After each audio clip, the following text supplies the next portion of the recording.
नमस्कार।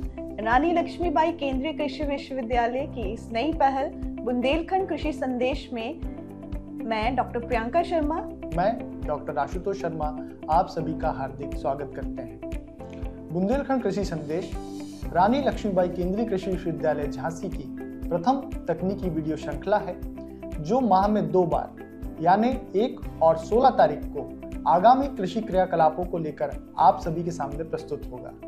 रानी लक्ष्मीबाई केंद्रीय कृषि विश्वविद्यालय की इस नई पहल पर आइए सुनते हैं माननीय कुलपति डॉक्टर अशोक कुमार सिंह जी के विचार। किसान भाइयों एवं बहनों को मेरा नमस्कार। मुझे यह बताते हुए खुशी हो रही है कि रानी लक्ष्मीबाई केंद्रीय कृषि विश्वविद्यालय झांसी अपने YouTube चैनल के माध्यम से बुंदेलखंड कृषि संदेश नियमित प्रसारित करने का एक कार्यक्रम लेकर के आपके बीच में आ रहा है। प्रति 15 दिन के बाद विश्वविद्यालय के वैज्ञानिकों द्वारा विभिन्न फसलों, बागवानी फसलों, पशुओं एवं मत्स्य पालन संबंधित विभिन्न सूचनाओं को किसानों तक पहुंचाने का प्रयास करेगा।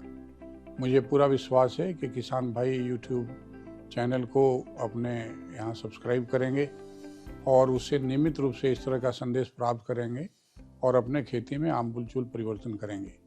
आगामी जो कृषि मेला विश्वविद्यालय द्वारा 8 से 10 फरवरी के बीच आयोजित किया जा रहा है, मुझे विश्वास है कि आप इसमें भारी संख्या में पधारेंगे और हमारे वैज्ञानिकों से ये भी जानकारी प्राप्त करेंगे कि इस YouTube चैनल के माध्यम से कैसे इस सामयिक बुंदेलखंड कृषि संदेश की सेवा से लाभ आप प्राप्त कर सकते हैं। आप सबको बहुत बहुत धन्यवाद। बुंदेलखंड कृषि संदेश में एक बार फिर आपका स्वागत है। आगे बढ़ते हुए चलिए नजर डालते हैं आज के मुख्य अंश पर।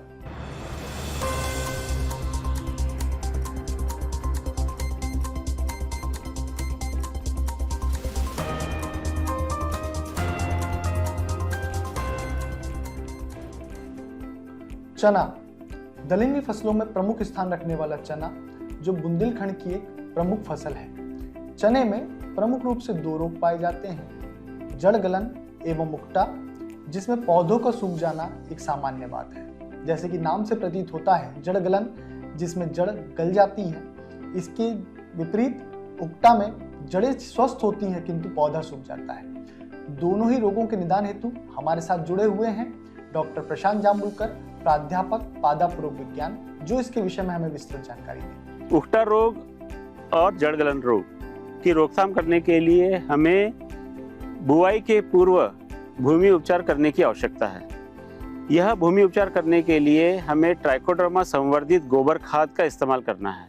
ट्राइकोडर्मा संवर्धित गोबर खाद बनाने के लिए 1 किलो ट्राइकोडर्मा पाउडर, जो आपको IPM लेबोरेटरी कृषि विभाग या विश्वविद्यालय से प्राप्त हो सकता है। कई दुकानों पर भी इसकी उपलब्धता है, आप इसे ऑनलाइन भी मंगा सकते हैं।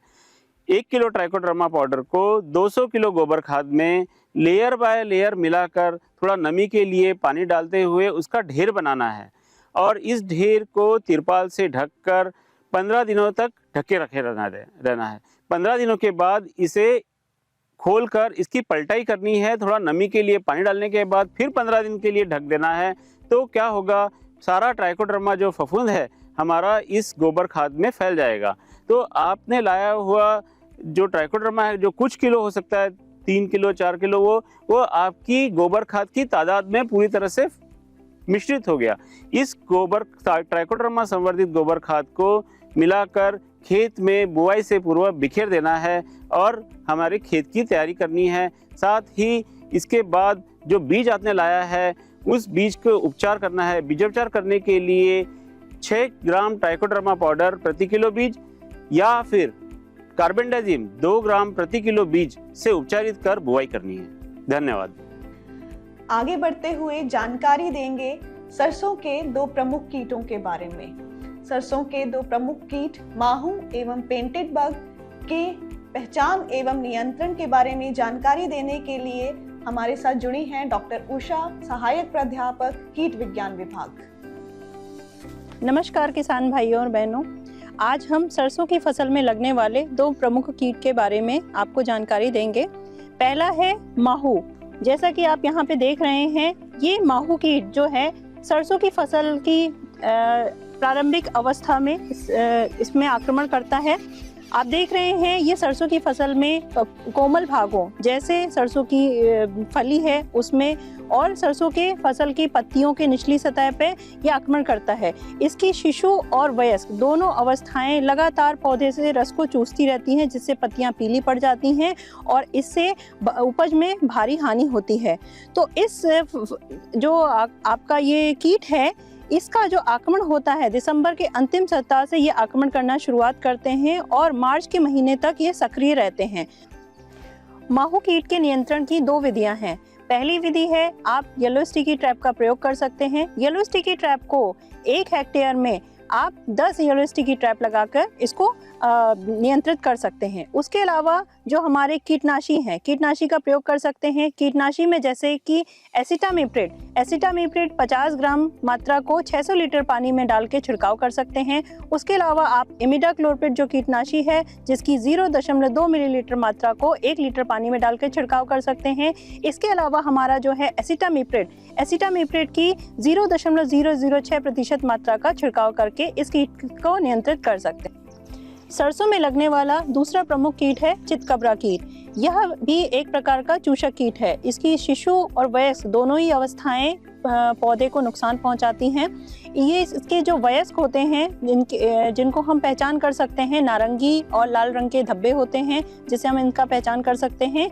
यह कीट पूरे वर्ष भर सक्रिय रहता है और सरसों की फसल में ये जनवरी-फरवरी के महीने में आक्रमण करता है और पौधे के मुलायम भागों से रस को चूसकर उसको नुकसान पहुंचाता है और जिसकी वजह से फसल में भारी हानि होती है। तो इसके नियंत्रण के लिए जैसा कि माहू के लिए हम नियंत्रण विधियां अपनाते हैं उसके लिए हम जो कीटनाशी का प्रयोग करते हैं एसिटामिप्रिड जिसको 50 ग्राम की मात्रा को 600 लीटर पानी में डाल के हम छिड़काव कर सकते हैं। उसके अलावा हम इमिडाक्लोप्रिड की 0.2 मिलीलीटर मात्रा को 1 लीटर में डालकर हम इसका छिड़काव कर सकते हैं और एसिटामिप्रिड की 0.006% मात्रा को डालकर इसका छिड़काव कर सकते हैं। धन्यवाद। डॉक्टर आशुतोष, अब हम किसान भाइयों को गेहूं की एक संक्षिप्त जानकारी देते हुए आगे बढ़ेंगे। गेहूं में NPK की रिकमेंडेड डोज है 100, 60 एवं 40 किलोग्राम प्रति हेक्टेयर। हम आशा करते हैं किसान भाइयों ने आधी मात्रा गेहूं में बुआई के समय उपलब्ध करा दी होगी। नाइट्रोजन की बची हुई आधी मात्रा 50 किलोग्राम प्रति हेक्टेयर किसान भाई बिना भूले फसल में उपलब्ध करा दी। मैम, आपने बहुत अच्छी जानकारी किसानों के साथ साझा करी और ज़्यादातर ये सुनने में आया है कि उर्वरकों की कमी के कारण फसलों में उत्पादन की क्षमता काफ़ी हद तक कम हो गई है। इसे तो ये जानकारी किसानों के लिए अति महत्वपूर्ण साबित होगी, ऐसा हमारा मानना है। आगे बढ़ते हुए बात करते हैं आलू में लगने वाले 2 प्रमुख रोग, पछेती झुलसा एवं भूरा धब्बा रोग, जिसके सही समय पर नियंत्रण न करने से फसल में काफ़ी ज़्यादा दुष्परिणाम हो सकते हैं। इसकी पहचान और नियंत्रण कैसे की जाए, इसकी अधिक जानकारी हेतु हमारे साथ जुड़े हुए हैं डॉक्टर प्रशांत जामुलकर। किसान भाइयों नमस्कार। आलू एक बुंदेलखंड की एक महत्वपूर्ण फसल है और आलू में कई सारी बीमारियां लगती हैं। इन बीमारियों के बारे में मैं आपसे कुछ चर्चा करना चाहूँगा। 2 मुख्यतः बीमारियां इस संभाग में नज़र आती हैं। एक है अल्टरनेरिया पत्ती धब्बा रोग, दूसरा है लेट ब्लाइट मतलब पछेती मुरझान। तो सबसे पहला रोग जो अल्टरनेरिया पत्ती धब्बा रोग है जिसके बारे में मैं बताना चाह रहा हूँ क्योंकि वो पत्ती धब्बा रोग आपको इस पत्तियों पर छोटे छोटे धब्बे नजर आएंगे। ये है अल्टरनेरिया पत्ती धब्बा रोग और जैसे कि आप देख रहे हैं ये छोटे छोटे धब्बे नजर आ रहे हैं। यह एक फफूंद के द्वारा इन्फेक्टेड धब्बे हैं जिसकी वजह से ये देखिए यह धब्बे पत्तियों के निचली तरफ और ऊपरी सतह पर दोनों समान से नजर आ रहे हैं और पौधे का कोई भी आप देख सकते हैं कि कोई भी कोना बचा नहीं है जहां पर ये धब्बे हमें ना दिख रहे हों। अल्टरनेरिया पत्ती धब्बा रोग के नियंत्रण के लिए हमें फफूंदनाशी का छिड़काव करना है। मुख्यतः मैंकोजेब 2 ग्राम प्रति लीटर पानी के हिसाब से छिड़काव कर सकते हैं अथवा कार्बेंडाजिम मैंकोजेब का एक मिश्रण आता है उसका छिड़काव कर सकते हैं। इसके अलावा या तो आप प्रोपिनेब उसका 2 ग्राम प्रति लीटर पानी के हिसाब से छिड़काव कर सकते हैं। ये है पछेती मुरझान, जिसे हमारी भाषा में हम लोग इसे कहते हैं लेड ब्लाइट, ये फाइटोप्थोरा इन्फेस्टेंस नाम के कवक से होता है। जैसे कि आप देख रहे हैं कि ये जो कवक है ये इस पत्ती के किनारे से होते हुए इस पत्ती के अंदर प्रवेश करता है और पत्तियों को किनारे से सुखाते हुए लाता है। जैसे आप देख रहे हैं कि देखिए किनारे से ये पत्ती झुलसती हुई अंदर की ओर जा रही है और धीरे धीरे ये पूरी पत्ती सूख जाएगी और इसके साथ साथ देखिए सारी पत्तियां उसी फफूंद से ग्रसित है और ये पूरा पौधा इस रोग के कारण मुरझा रहा है। पछेती मुरझान के नियंत्रण के लिए हमें कोई एक फफूंदनाशी का छिड़काव करने की जरूरत है समय पर। उनमें कुछ फफूंदनाशी के बारे में मैं बताना चाहूँगा। पहले ही है मेटालेक्सिल प्लस मैंकोजेब, जो हमें रिडोमिल के नाम से बाजार में मिलती है, उसका 1 ग्राम प्रति लीटर पानी के साथ छिड़काव कर सकते हैं। या फिर कर्जेट जो साइमोक्सेनिल और मैंकोजेब इसका मिश्रण है, उसका भी हम 1 से 1.5 ग्राम प्रति लीटर पानी के हिसाब से छिड़काव कर सकते हैं। या फिर एक्रोबैट एक डायमिथोमार्फ प्लस मैंकोजेब एक दवा है, उसका हम छिड़काव कर सकते हैं। तो ये तीनों में से आप किसी भी फफूंदनाशी का समय से अगर छिड़काव करेंगे तो ये रोग जो है इसकी हम रोकथाम कर सकते हैं।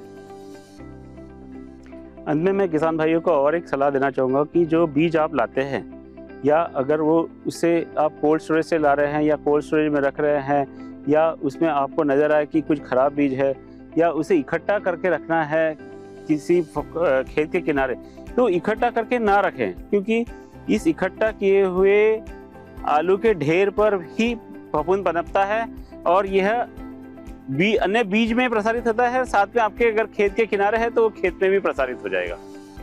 इसीलिए कोल्ड स्टोरेज से लाया हुआ बीज या फिर आपके खेत का बचा हुआ बीज किसी भी खेत के किनारे इकट्ठा ना करें। आगे बढ़ने से पहले मैं अपने किसान भाइयों से बताना चाहूँगा कि आप हमारे बुंदेलखंड कृषि संदेश को लाइक, सब्सक्राइब और शेयर करके आगे बढ़ाएं। साथ ही एक लिंक जो इस वीडियो के माध्यम से नीचे लिंक में दी हुई है, उससे किसान वाणी ग्रुप के माध्यम से आप जुड़ें और अधिक से अधिक संख्या में अपने किसान भाइयों तक पहुँचाएं। अब हम बढ़ेंगे फसलों से संबंधित आखिरी सुझाव की ओर। झांसी एवं आसपास के इलाकों में फसलों पर पाले का दुष्प्रभाव खासकर गेंदा की खेती में बहुत पाया गया है। किसान भाई फसलों को पाले से बचाव हेतु थायो यूरिया आधा ग्राम या घुलनशील सल्फर 2 ग्राम प्रति लीटर पानी में घोलकर छिड़काव करें। साथ ही प्लास्टिक की रस्सी की सहायता से किसान भाई फसलों पर जमी हुई ओस को झड़ा दें। मैडम, हमने पाले की चर्चा तो कर ली, साथ ही हमें ठंड के मौसम में पशुओं की सुरक्षा के बारे में भी चर्चा कर लेना चाहिए। इस जाड़े के मौसम में पशुओं की सुरक्षा एक अति महत्वपूर्ण बिंदु है। पशुओं को ठंड में बचाना हमारे लिए अति आवश्यक है। अगर बचाव ना किया जाए तो पशुओं के स्वास्थ्य एवं उत्पादकता पर दुष्प्रभाव हो सकते हैं। विशेषतः वो पशु जो शिशु अवस्था में है, उन पर ध्यान देना हमारा अति आवश्यक है। इस विषय पर अधिक जानकारी देंगे पशु विशेषज्ञ डॉक्टर प्रमोद कुमार सोनी। आप देखेंगे जो ये पशुबाड़ा बना हुआ है तो चारों तरफ आप देखेंगे तिरपाल की एक सीट लगी हुई है और ये जो खिड़की है इससे क्या करती है, जो बाहर की जो ठंडी हवा है उसको अंदर आने से बचाती है। तो इस तरह से इस तरह के सुरक्षा के उपाय आपको करने हैं। साथ ही साथ आपको ये ध्यान भी देने की ज़रूरत है, आप अगर देखेंगे यहाँ पर कि पूरी तरह से ये क्लोज नहीं होना चाहिए, बंद नहीं होना चाहिए। अगर ये पूरी तरह से आपने सेट को बंद कर दिया तो जो अंदर की गैस है, खासकर जो पशुओं का जो मल मूत्र है उससे अमोनिया गैस बनती है और ये गैस एक सीमित मात्रा तक से अगर ज़्यादा होती है तो ये पशुओं के लिए हानिकारक भी हो सकती है। तो इस तरह से आपको ये पूरी तरह से बंद नहीं करना, जिससे जो फ्रेश एयर है, बाहर जो ताज़ी हवा वो अंदर आ सके। और इस ठंड के मौसम में जो हमारी जो नीचे की ज़मीन होती है, फर्श होता है, आप देखेंगे एटलीस्ट 4 से 6 इंच का उसका बिछावन होना चाहिए, जिससे ये रहे कि जो ज़मीन की ठंड है वो जब भी पशु इसमें बैठे या मेमने यहाँ पर आप देख सकते हो अगर बैठेंगे रात में या दिन में जब भी, तो वो डायरेक्टली कांटेक्ट में इसके सरफेस के नहीं आएंगे और इस तरह से ठंड में ठंड उनको लगेगी नहीं। इसके साथ साथ आप उनके जो खान पान का विशेष ध्यान रखिए। ठंडियों में जो है ऊर्जा की मात्रा ज़्यादा ज़रूरत होती है जानवरों में, तो उनके खान पान का, पोषण का, साफ सफाई के साथ साथ यहाँ पर आप एक चीज़ और भी देख सकते हो कि जैसे यहाँ पर ये लाइट लगी हुई है, ये लाइट देखोगे तो ये लाइट भी क्या करता है, एक तरह से ये गर्मी प्रदान करता है। सो इस तरह से आपको अरेंज करना है कि जो लाइट है, ये लाइट भी एक तरह से सोर्स का, ऊर्जा का स्रोत होता है और इनसे हीट निकलती है। इस हीट से भी आप अगर बहुत बड़ा बाड़ा है तो आप एक निश्चित स्थान पर, दूरी पर 3-4 ऐसे लगा सकते हैं चारों कोनों पर, तो जो अंदर का तापमान रहेगा वो थोड़ा सा ज़्यादा रहेगा। और इन सब चीज़ें, विशेष बातों का आपको ध्यान रखना है, तभी आपके जो पशु हैं वो ठंडियों में बीमार नहीं पड़ेंगे और जो उनकी उत्पादक क्षमता है वो बनी रहेगी।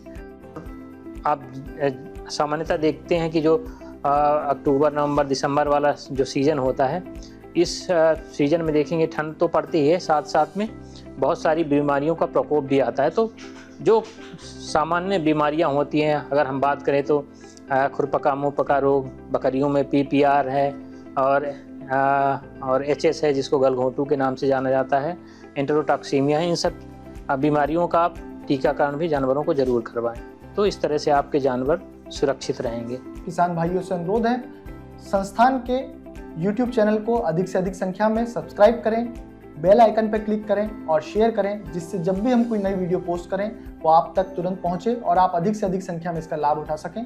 साथ ही आप हमसे WhatsApp ग्रुप के माध्यम से भी जुड़ सकते हैं, जिसका लिंक डिस्क्रिप्शन बॉक्स में दिया हुआ है, जिस पर आकर आप हमसे जुड़कर अपने प्रश्नों को पूछ सकते हैं और समाधान को सही समय पर प्राप्त कर सकते हैं। आप सभी का बहुत बहुत धन्यवाद।